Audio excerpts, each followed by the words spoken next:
Cooperative games are very popular these days, but they're not for everyone. Some people just demand a little bit of competition in their games. So, what do you do if most of your gaming group likes co-op games, but there's one person who doesn't? Well, I'm Steve Tassi, the board game guru, and I'm here to introduce you to One versus Many games.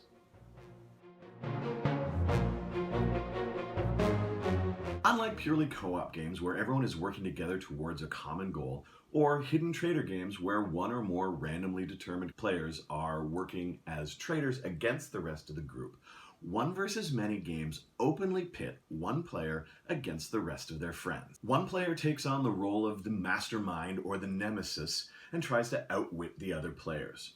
Fury of Dracula, currently from WizKids, Letters of Whitechapel from Fantasy Flight Games, Plaid Hat Spectre Ops, and Scotland Yard, Jurassic Park, and Jaws, all from Ravensburger, are excellent examples of One versus Many games. Fantasy Flight Games' Mansions of Madness and Star Wars Imperial Assault used to be One versus Many games, but the company replaced the one player with an app that controls the enemy pieces in both those games. Why'd they do it?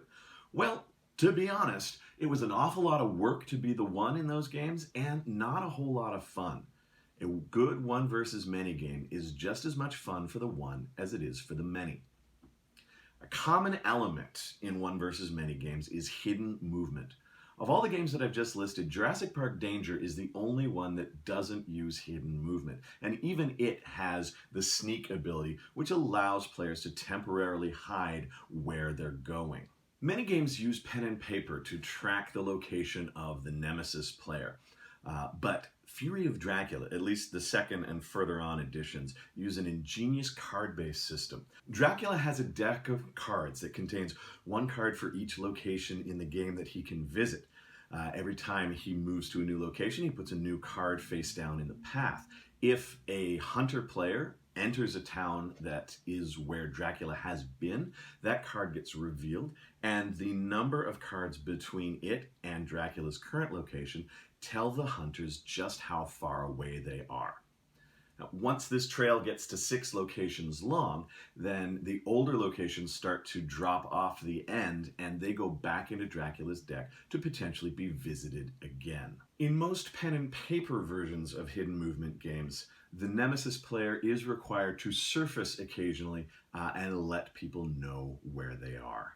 As I said at the top, One versus Many games are perfect for groups that generally like co-op but have one holdout who prefers competitive gameplay.